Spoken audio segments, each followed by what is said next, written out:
আসসালামু আলাইকুম প্রিয় দর্শক, আপনারা চিনেন যে যুক্তরাষ্ট্রের যে ইলন মাস্ক সাহেব, যার ডোনাল্ড ট্রাম্পের সাথে মোটামুটি বন্ধুত্ব এবং ডোনাল্ড ট্রাম্প সাহেব দ্বিতীয়বার ক্ষমতায় আসার পরে এর সাথে কয়েক মাস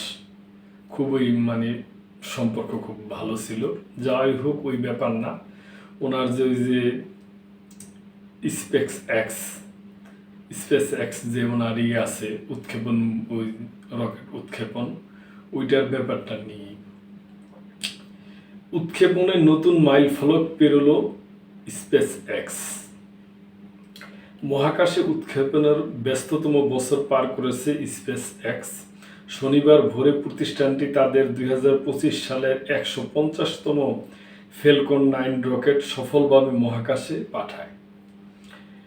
একই দিনে আরেকটি মিশন সম্পূর্ণ করে তারা, যা স্পেস এক্সের অভূতপূর্ব উৎক্ষেপণ গতিকে আরও স্পষ্ট করে দিল। স্থানীয় সময় শনিবার ভোর 2:53 যুক্তরাষ্ট্রের ফ্লোরিডার Cape Canaveral space force station থেকে ফ্যালকন 9 রকেটটি উড়াল দেয়।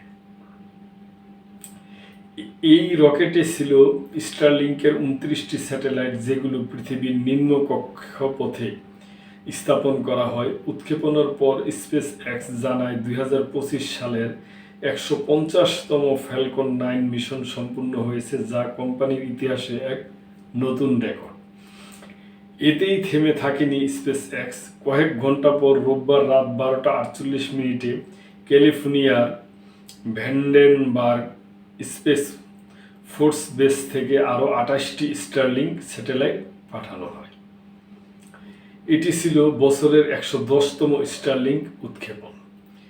এক বছরে শুধু ফ্যালকন 9-এর 150টি নয়, স্টারশিপেরও 5টি পরীক্ষামূলক উড়ান মিলিয়ে মোট 155টি মিশন সম্পূর্ণ করেছে স্পেস এক্স।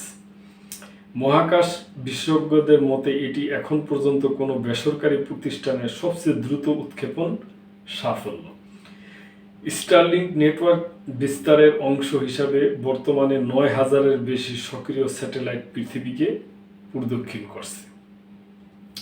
দ্রুতগতির এই স্যাটেলাইট ইন্টারনেট কার্যক্রম আরও শক্তিশালী করতে 2026 সালের মাঝামাঝি ফ্লোরিডার কেনেডি স্পেস সেন্টার থেকে বৃহৎ স্টারশিপ রকেটের প্রথম বাণিজ্যিক উৎক্ষেপণের প্রস্তুতিও নিচ্ছে স্পেস এক্স। প্রিয় দর্শক, এটা খুবই একটা আলোড়নকারী একটা সংবাদ। তার কারণ হলো 150-155টাই 2025 সালে করছে আর কি।